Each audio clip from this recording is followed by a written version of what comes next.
votre journal d'information locale, Théo Guiton.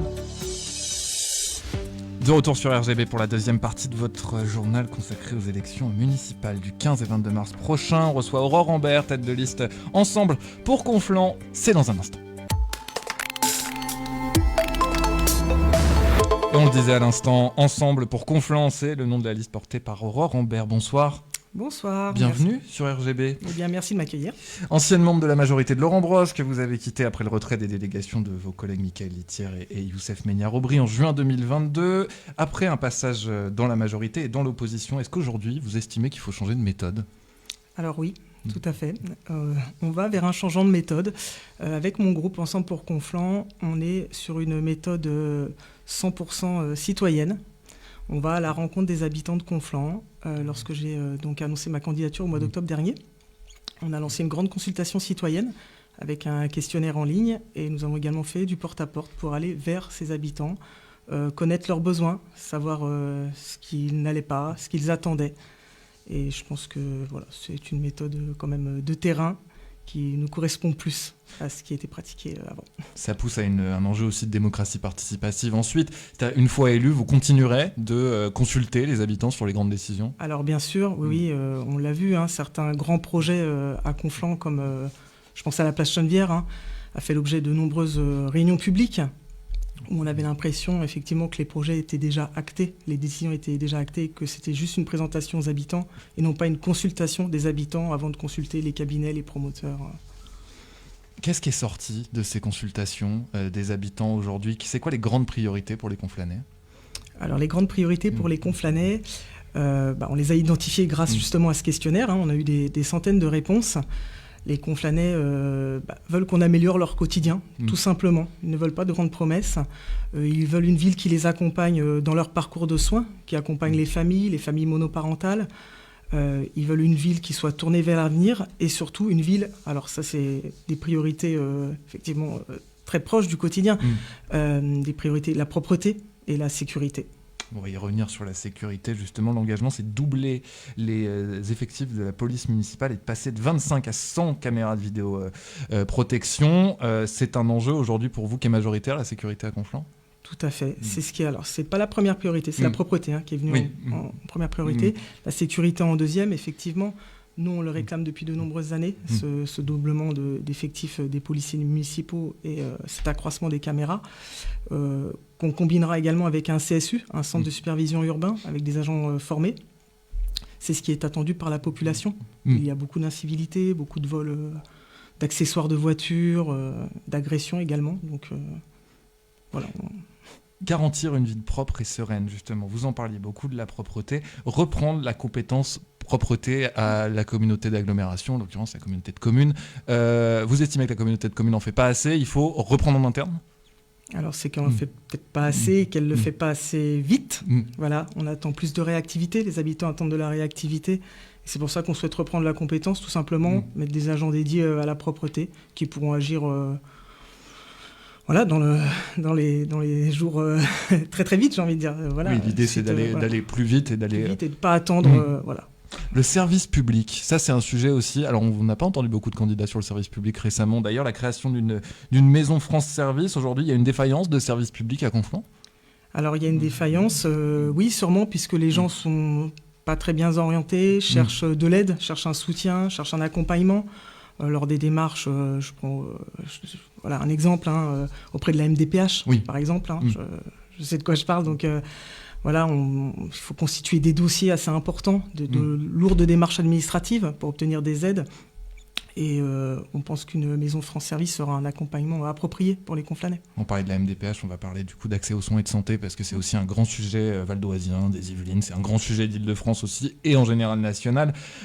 Comment faire pour que Conflans ne devienne pas un désert médical s'il ne l'est pas déjà ? Comment faire revenir des médecins ? Entre autres. Voilà. Alors, de Conflans à Cergy, je suis passé par Éragny. J'ai vu une grande banderole sur un rond-point. Éragny recherche des médecins.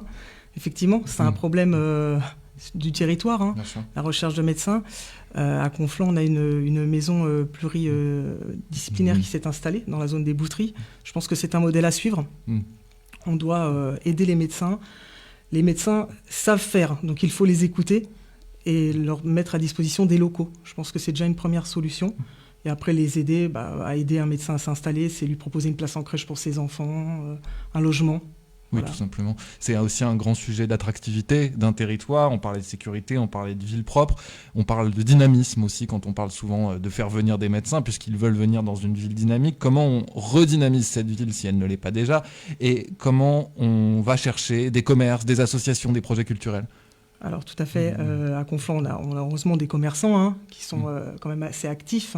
Je pense à la rue Maurice Berthaud, mais pas que. Il y a des commerçants à Chenevière, il manque des commerçants à Findoise. Ça, c'est un gros dossier, nous, auquel on voudrait s'attacher à faire venir des commerces autour du pôle de gare Findoise, redynamiser ce secteur. Voilà. Il y a un McDo. Voilà, on prend le train, on en revient et on rentre chez soi, ça s'arrête là, on ne peut pas prendre son pain, on peut pas faire grand-chose. Donc, on voudrait effectivement, c'est recréer aussi des pôles d'attractivité, notamment au niveau des gares. Le rendre plus vivant.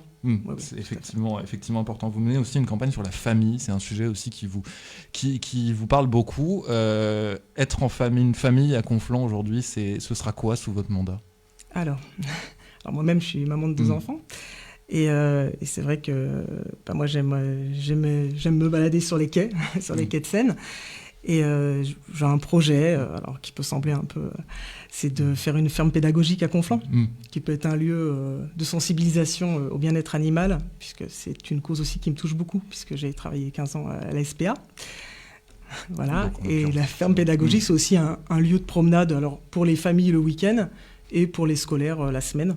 Effectivement, puisque tous les jeunes ne vont pas non plus dans le Vexin pour aller voir des animaux aussi. Tout à fait. Donc, Conflans-Sainte-Honorine, c'est aussi une ville qui est particulière en plein de lieux. C'est la ville de Samuel Paty. C'est aussi un héritage que vous avez et que vous ne pouvez pas oublier. Ça rentre aussi dans des questions d'éducation, des questions de sécurité.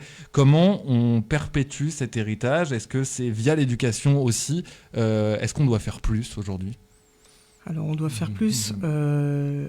Samuel Paty, effectivement, c'est une douleur qui est encore ouverte pour de nombreux Conflanais, pour sa famille, pour ses collègues, pour tous les enfants pour toutes les familles qui ont un enfant comme moi qui avait Samuel Paty comme professeur. Et je pense que peut-être que ces enfants, on les ait pas assez écoutés encore. Je pense qu'on doit leur laisser encore des espaces de parole. Et il faudra y penser à l'avenir, leur apprendre effectivement la laïcité. Qu'est-ce que ça représente pour eux? Qu'est-ce qu'ils attendent? Et pour ça, il faudra mettre en place des ateliers. Je sais que l'éducation s'y attelle, heureusement, mais la ville doit aussi être présente à ce niveau-là. On va parler d'écologie aussi, c'est un sujet aussi que vous voulez mettre en avant, planter des arbres et rénover énergétiquement les bâtiments. Oui, tout à fait. L'écologie appartient à tout le monde, bien sûr. Pas qu'au Parti écologiste, il faut le rappeler. Voilà, ce sont quelques-unes de ces personnes qui font partie de ces groupements politiques écologistes qui me semblent moi, totalement déconnectés du terrain. C'est pas demain qu'on va installer une centrale d'éoliennes à Conflans-Sainte-Honorine, mais plutôt effectivement rénover les bâtiments de façon énergétique, les bâtiments scolaires. Aussi utiliser, je pense à l'éclairage public, des LED. Bien sûr. Voilà, améliorer le cadre de vie des Conflanais. Ça me semble plus réel, plus ancré dans le terrain, dans le quotidien. On est quand même sur une campagne qui est particulière à Conflans-Sainte-Honorine. On pense notamment à la condamnation en appel de Laurent Brosse, puisque c'est un sujet qui a défrayé la chronique. Je déteste cette expression, mais je vais l'utiliser quand même. Condamné notamment pour harcèlement, tentative d'agression sexuelle sur son ex-conjointe. Quel regard vous avez aujourd'hui? Laurent Brosse aurait dû se représenter ou aurait dû démissionner? Alors, je ne suis pas la conscience de Laurent Brosse. J'ai toujours refusé d'instrumentaliser, son affaire. Bien sûr, je condamne toutes les violences faites aux femmes. Cette affaire est venue en conseil municipal, en séance de conseil municipal et a perturbé de nombreuses séances, très récemment, vous le savez.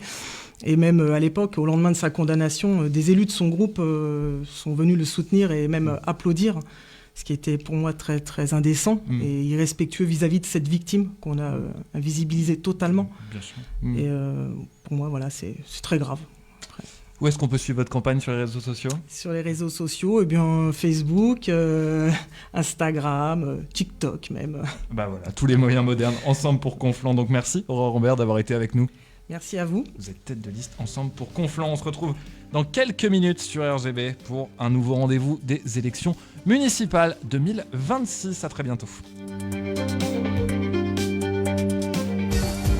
RGB 99.2 vous présente sa sélection de la semaine.